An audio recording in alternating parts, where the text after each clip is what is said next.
Hey there ladies and gents, so I just had a thought that I should actually document this.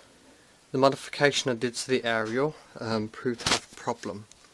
The little bit of shrink wrap has a little cable in it, of course that's the aerial, but what I didn't know is around the base of the aerial, which is now this point here that I've got hanging up, it's actually gone to a cone, which when it was impacting something it was bending the wire and actually snapped the aerial clean off on the inside.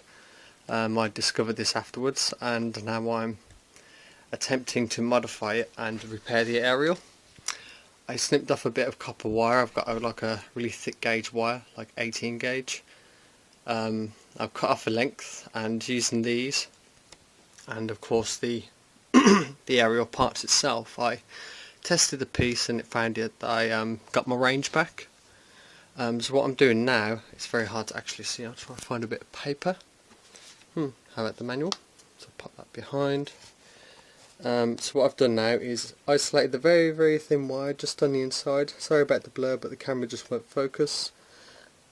Just on the inside there, at the very tip of my nail. Again, that's just the wire for the aerial. I've now identified it or isolated it, then soldered a bit of copper wire, of course, through it and re-plugged the top cap back onto it.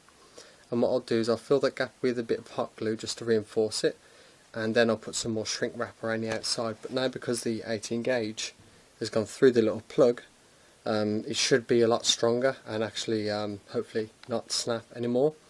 But if the aerial does fail, I'll just get a clover leaf and stick that on and go from there with the modifications. The other modifications is also the cage. The cage guards for the props. I've cut out the middle sections now, so it's just left the outside supports. Kind of looks a bit cooler. Obviously also it does trim down on weight. One of the drawbacks of that again is the frame relied on each other to hold each other in place. With the central bits missing, I've had to glue the supports in position so when they don't shift on impact. And of course I've got my great big fisheye lens, which I'm about to drop the camera. Dog, stop it. I've got a fisheye lens obviously on the front as well, so my hot glue is nice and hot and actually dripping out glue, so I'll get on soldering, not soldering, I'll get on with gluing that back in place. Hey there again, so the modification is done. I've now put hot glue around the outside. I wet my fingers so I could dab it and squeeze it into shape. I've also put a tiny little bit of super glue on the bottom to secure the base. I've managed to find a great big lens, so it might help a little bit. I did say a little bit.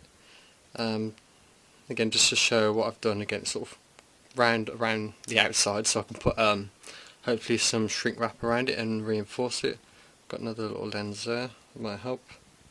Again, you can just see the wire on the inside, and then the hot glue making a cone shape. The reason why I've had to put the cap on the top without, let's say, soldering it directly to the base again is because of that. Because I don't want to ground everything out, obviously make the aerial useless.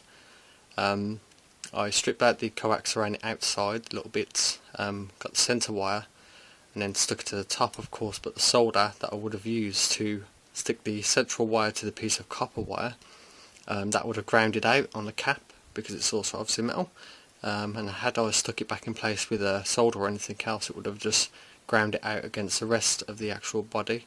So I've had to put a little insulator between the top and the bottom and the central wire, just to make sure it still works. I'll run a test, which I did before, where I left it here and I walked out the room, and if the signal doesn't drop out before I walk out the room, then obviously that's increased the range. I don't know by how much. And again, the length of copper wire was actually a sort of guesstimate cut of how much I need. I don't know if I could have had a longer piece or I could have a shorter piece to increase the range. Again, I haven't kind of looked into that because I don't know what the length is on the piece of wire that goes through the actual body is. So that works. It's a case of it works, leave it at that. So if it all fails again, I'll just go for a clover leaf. I'll just get one of those.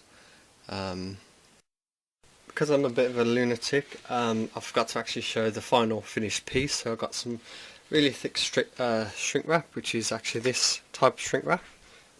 Initially I thought it was going to be too big, but it actually does shrink pretty well. I'll get the lens again, so we've got obviously shrink wrap the main thickness piece going right up the length. Then at the very top, I'm starting to like this lens, at the very top there I have just heated it up a lot and then just spiraled it, twisted it round, and the plastic does go soft. I hold it in position until it cools. Of course it's going to be hot to the touch, but as you can see, that gives me a nice tidy little finish around the very end. And I've cut it now to the length of where the copper just sticks out the top there. So that's the quad finished. I put the aerial reasonably straight as well. I'll slightly pull it back, but again, just that's because of maybe a bit of aesthetics or whatever. But yeah, so that's sorted out. So it looks alright actually. Again, it's reasonably stiff. It's a bit of flex to it as well, which is always good. Yeah, and I can just obviously do repair jobs on that afterwards. Okay, yeah, cheers.